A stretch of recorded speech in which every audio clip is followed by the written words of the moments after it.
प्रभु तेरी वाणी जीवन की रोटी, नैनों की ज्योति अंधेरा मिटाती।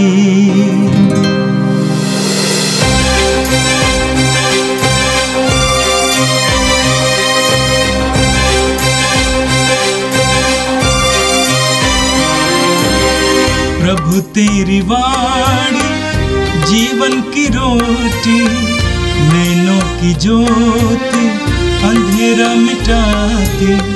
प्रभु तेरी वाणी जीवन की रोटी, नैनों की ज्योति अंधेरा मिटाती। वाणी वाणी वाणी वाणी वाणी पवित्र है, शाश्वत है, जीवन का मन्ना है। 25 जनवरी बृहस्पतिवार। पहला पाठ प्रेरित चरित्र अध्याय 22 पद संख्याएँ 3 से 16 तक। पौलुस ने लोगों से कहा, मैं यहूदी हूँ, मेरा जन्म तो सिलिसिया के तारतुस नगर में हुआ था, किंतु मेरा पालन पोषण यहाँ इस नगर में हुआ। गमालियल के चरणों में बैठकर मुझे पूर्वजों की संहिता की टक्कर व्याख्या के अनुसार शिक्षा दीक्षा मिली। मैं ईश्वर का वैसा ही उत्साही उपवासक बन गया जैसे आप सब आज हैं। मैंने इस पथ को समाप्त कर देने के लिए इस पर घोर अत्याचार किया और इसके स्त्री पुरुष को बांध कर बंदीगृह में डाल दिया। प्रधान याजक तथा समस्त महासभा मेरी इस बात के साक्षी हैं। उन्हीं से पत्र लेकर मैं दमिश्क के भाइयों के पास जा रहा था, जिससे वहाँ के लोगों को बांध कर यरूशलेम ले जाऊं और दंड दिलाऊं। जब मैं यात्रा करते करते दमिश्क के पास पहुँचा तो दोपहर के लगभग एकाएक आकाश से एक प्रचंड ज्योति मेरे चारों ओर चमक उठी। मैं भूमि पर गिर पड़ा और मुझे एक वाणी यह कहते हुए सुनाई दी, साउल साउल तुम मुझ पर क्यों अत्याचार कर रहे हो? मैंने उत्तर दिया, प्रभु आप कौन हैं? उन्होंने मुझसे कहा, मैं यीशु नाजरी हूँ जिस पर तुम अत्याचार कर रहे हो। मेरे साथियों ने ज्योति तो देखी, किंतु मुझसे बात करने वाले की आवाज़ नहीं सुनी। मैंने कहा, प्रभु मुझे क्या करना चाहिए? प्रभु ने उत्तर दिया, उठो और दमिश्क जाओ, तुम्हें जो कुछ करना है वह सब तुम्हें वहाँ बताया जाएगा। उस ज्योति के तेज के कारण मैं देखने में असमर्थ हो गया था, इसलिए मेरे साथी हाथ पकड़कर मुझे ले चले और इसी प्रकार मैं दमिश्क पहुँचा। वहाँ अनानियस नामक सज्जन मुझसे मिलने आए। वह संहिता पर चलने वाले भक्त और वहाँ रहने वाले यहूदियों में प्रतिष्ठित थे। उन्होंने मेरे पास खड़ा होकर कहा, भाई साउल दृष्टि प्राप्त कीजिए। उसी क्षण मेरी आँखों की ज्योति लौट आई और मैंने उन्हें देखा। तब उन्होंने कहा, हमारे पूर्वजों के ईश्वर ने आपको इसलिए चुना कि आप उसकी इच्छा जान ले, मसीह के दर्शन करें और उनके मुख की वाणी सुन ले, क्योंकि आपको ईश्वर की ओर से सब मनुष्यों के सामने उन सब बातों का साक्ष्य देना है जिन्हें आपने देखा और सुना है। अब आप देर क्यों करें? उठकर बपतिस्मा ग्रहण कीजिए और उसके नाम की दुहाई देकर अपने पापों से मुक्त हो जाइए। यह प्रभु की वाणी है। संत मार्कुस के अनुसार पवित्र सुसमाचार अध्याय 16 पद संख्या 15 से 18 तक। यीशु ने गारकों को दिखाई देकर उनसे कहा, संसार के कोने कोने में जाकर सारी सृष्टि को सुसमाचार सुनाओ। जो विश्वास करेगा और बपतिस्मा ग्रहण करेगा उसे मुक्ति मिलेगी। जो विश्वास नहीं करेगा वह दोषी ठहराया जाएगा। विश्वास करने वाले ये चमत्कार दिखाया करेंगे। मेरे नाम लेकर अवधूतों को निकालेंगे, नवीन भाषाएं बोलेंगे और सांपों को उठा लेंगे। यदि वे विष पिएंगे तो उससे उन्हें कोई भी हानि नहीं होगी। वे रोगियों पर हाथ रखेंगे और रोगी स्वस्थ हो जाएंगे। यह प्रभु का दिव्य सुसमाचार है। क्रिस्त प्रभु की जय। प्यारे भाई और बहनों, आज कलीसिया संत पौलुस का मन परिवर्तन या धर्म परिवर्तन का त्योहार मनाते हैं। आज का दिन कलीसिया पवित्र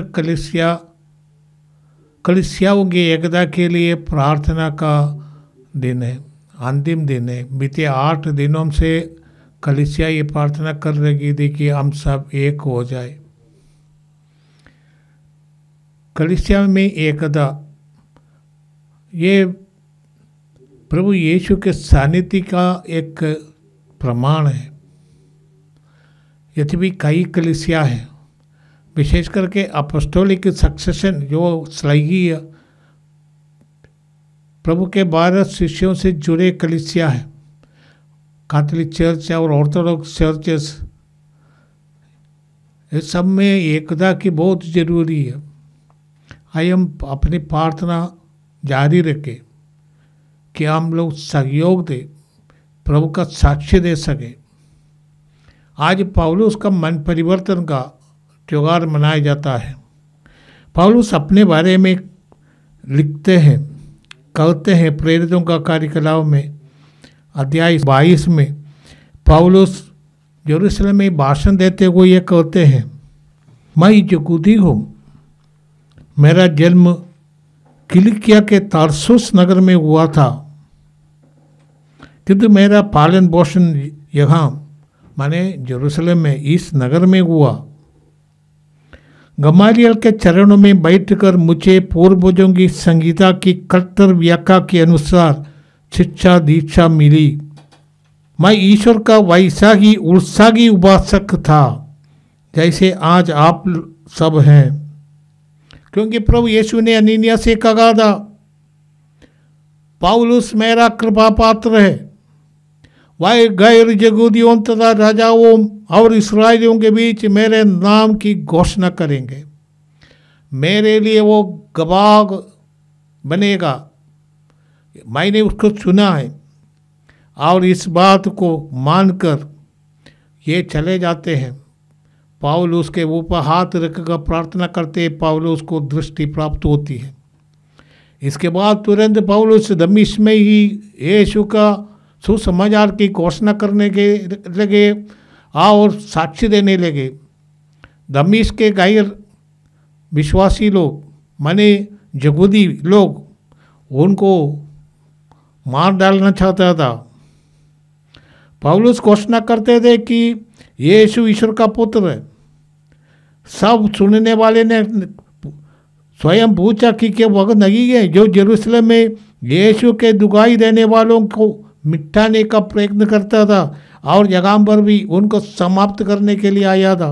पौलुस अपने बारे में कहते तिमोथी का नाम पौलुस का पहला पत्र अध्याय 1 पद संख्या 12 से 15 तक पौलुस कहते, मैं हमारे प्रभु यीशु मसीह को धन्यवाद देता हूँ जिन्होंने मुझे बल दिया और मुझे विश्वास के योग्य समझकर अपनी सेवा में नियुक्त किया है। मैं पहले ईश निंदक था, अत्याचारी और अन्यायी था, किंतु मुझ पर दया की गई क्योंकि अविश्वास के कारण मैं ये नहीं जानता था कि मैं क्या कर रहा हूँ। मुझे हमारे प्रभु का अनुग्रह प्रचुर मात्रा में प्राप्त हुआ और साथ ही वो विश्वास और प्रेम भी जो हमें यीशु मसीह द्वारा मिलता है। एक कदम सुनिश्चित और नितांत विश्वसनीय है कि यीशु मसीह पापियों को बचाने के लिए संसार में आए और उनमें सर्वप्रथम मैं हूँ। पौलुस अपने ये पुराने जीवन जिंदगी के बारे में सोचते हैं और वे कृपा का अर्थ पूरी तरह समझते हैं। कृपा ईश्वर के हमारे लिए मुफ्त में दिया गया ये वरदान है। एक कर्मकांड के द्वारा प्राप्त होता नहीं। ईश्वर का प्रेम सबों के लिए, परंतु वही प्रेम सबों को अनुभव में नहीं आता। अब कभी ईश्वर जबरदस्ती, जैसे पौलुस को साथ हुआ था, दे देते, क्योंकि ईश्वर पौलुस में बहुत गुण देखे हैं। और सुसमाचार गैर यहूदियों के बीच घोषणा करने के लिए पौलुस को भेजा है। हम जानते हैं पौलुस ने सुसमाचार के लिए क्या क्या किया। पौलुस बार बार इसके बारे में कहते हैं। विशेष करके हम पढ़ते हैं कुरिन्थियों के नाम पौलुस का दूसरा पत्र कि मैं मसीह का सेवक हूँ, मैंने सबसे अधिक परिश्रम किया। कुरिन्थियों के नाम पौलुस का दूसरा पत्र अध्याय 11 पद संख्या 23 में पौलुस लिखते हैं, वे मसीह के सेवक है। मैं नादानी की झोंक में कहता हूँ कि मैं उससे भी बढ़कर हूँ। मैंने उनसे अधिक परिश्रम किया, अधिक समय बंदीगृह में बिताया और अधिक बार कोड़े खाए। मैं बारंबार प्राण संकट में पड़ा। यहूदियों ने मुझे 5 बार एक कम 40 कोड़े लगाए। मैं 3 बार बेतों से पीटा और 1 बार पत्थरों से मारा गया। 3 बार ऐसा हुआ कि जिस नाव पर मैं यात्रा कर रहा था वो टूट गई और 1 बार वो पूरे 24 घंटे खुले समुद्र पर इधर उधर बहती रही। मैं बारंबार यात्रा करता रहा। मुझे नदियों के खतरे का सामना करना पड़ा, डाकुओं के खतरे, यहूदियों के खतरे, गैर यहूदियों के खतरे, नगरों के खतरे, निर्जन प्रांतों के खतरे, समुद्र के खतरे और कपटी भाइयों के खतरे का मैंने कठोर परिश्रम किया और बहुत सी रातें जागते हुए बिताई। मुझे अक्सर भोजन नहीं मिला। भूख, प्यास, ठंड और कपड़ों के अभाव, ये सब मैं सकता रहा। और इन बातों के अतिरिक्त सब कलीसियाओं के विषय में मेरी चिंता हर समय बनी रहती है। पौलुस ने इतना मेहनत किया प्रभु के लिए, शायद किसी ने उतना काम नहीं किया है। संपूर्ण रूप से अपने को समर्पित कर दिया। पौलुस कहते हैं, मेरे जिंदगी में यीशु के आना सबसे महत्वपूर्ण बात है। पौलुस फिलिपियों के नाम पत्र में लिखते हैं, अध्याय 3 पद संख्या 7 में प्रभु पौलुस लिखते हैं, मैं जिन बातों को लाभ समझता था उन्हें मसीह के कारण हानि समझने लगा हूँ। इतना ही नहीं, मैं प्रभु यीशु मसीह को जानना सर्वश्रेष्ठ लाभ मानता हूँ और इस ज्ञान की तुलना में हर वस्तु को हानि ही मानता हूँ। उन्हीं के लिए मैंने सब कुछ छोड़ दिया और उसे कूड़ा समझता हूँ। पौलुस का मन परिवर्तन से इतना आ गया, ये एक धर्म से दूसरे धर्म में जाने की बात नहीं, ये कहे कि यीशुमय हो जाने का बात है, जीवन परिवर्तित होने की बात है। पौलुस अभी कहते अभी मैं जिंदा नहीं, मुझ में यीशु निवास करते हैं। इस महान संत ने हमें बहुत कुछ दिया। नया व्यवस्था में 27 ग्रंथ है, उसमें 13 पौलुस ने ही लिखा है। यदि पौलुस नहीं थे तो हमें ये ग्रंथ नहीं मिलेगा और इसमें हमारे आध्यात्मिकता की क्रिश्चियन स्पिरिचुअलिटी का पूरा रस हमें पौलुस के ग्रंथों में मिलते हैं। आज के सुसमाचार में संत मार्कुस हमें बताते हैं, यीशु ने अपने शिष्यों को इकट्ठा करते उनसे कहा, संसार के कोने कोने में जाकर सारी सृष्टि को सुसमाचार सुनाओ। यह यीशु का अंतिम आदेश है। इसको कहते हैं the great commandment, mandate, commission. Yeshu ने शिष्यों को एक दौत्य सौंप दिया जो यीशु का दौत्य है। शिष्यों से कहा, संसार के कोने कोने में जाकर सारी सृष्टि को सुसमाचार सुनाओ। सारे दुनिया में जाओ। इसका अर्थ है कि अभी केवल यहूदियों के लिए नहीं, यहूदियों के देश की सीमा के बाहर दुनिया भर यीशु के दौत्य का संदेश, ईश्वर का प्रेम का संदेश, भाईचारे का संदेश सारे विश्व में फैलाने के लिए यीशु ने आदेश दिया था। यहूदियों के लिए गैर यहूदी निंदनीय व्यक्ति है, ईश्वर का प्रेम के योग्य नहीं है, परंतु अभी ईश्वर का प्रेम का संदेश सबों के लिए खुला है। और ये संदेश देने के लिए यीशु ने शिष्यों से कहा, सारे दुनिया में जाओ, सारे विश्व में जाओ और कहने के लिए घोषणा करो। ऐसा ही लिखा है कि मसीह दुख भोगेंगे, तीसरे दिन मृतकों में से जी उठेंगे और उनके नाम पर यरूशलेम से लेकर सभी राष्ट्रों को पाप क्षमा के लिए पश्चाताप का उपदेश दिया जाएगा। तुम इन बातों के साक्षी हो। इन बातों के साक्षी देने के लिए यीशु ने अपने शिष्यों को भेजा था। ये पश्चाताप का संदेश, नया बनने का एक रास्ता है पश्चाताप, जीवन परिवर्तन का एक रास्ता है पश्चाताप, और हमारे पाप क्षमा के लिए एक रास्ता है पश्चाताप। ये संदेश देने के लिए प्रभु ने अपने शिष्यों को आदेश दिया। और ये आज के इस पाठ में एक विशेष बात है, ये सुसंदेश।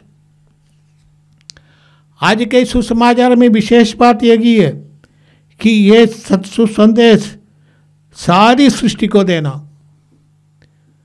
माने पूरे सारी सृष्टि, माने केवल मनुष्य नहीं, दुनिया में जो कुछ है, जानवर, पशु पक्षी, पेड़, हम इसमें मैं समझता हूँ एनवायरमेंटल इश्यूज आर देयर। ऐसे उत्पत्ति ग्रंथ अध्याय 1 पद संख्या 26 में हम पढ़ते हैं, ईश्वर ने ये सारी सृष्टि मानव का अधिकार कर दिया, मानव के अधिकार में दिया। ये अधिकार इसलिए शोषण करने के लिए नहीं, उसका पालन करने के लिए, पालन पोषण करने के लिए। और इससे जैसे एक गठरिया अपने भेड़ बकरियों के पालन पोषण करते हैं, उसी तरह जिम्मेदारी से इसका इस्तेमाल करने के लिए ये आदेश दिया गया। प्रभु का ये आदेश शिष्यों को दिया कि वो सारे दुनिया में जाए, पाप क्षमा का संदेश दे। और ये मार्कुस के अनुसार ये संदेश का मुख्य उद्देश्य है लोग विश्वास करें।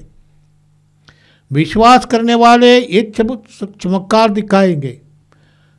जो घमंडी है शायद विश्वास करने से इनकार कर देते हैं, जो जानबूझकर ईश्वर का प्रेम का तिरस्कार करते हैं वो दंडित किए जाएंगे।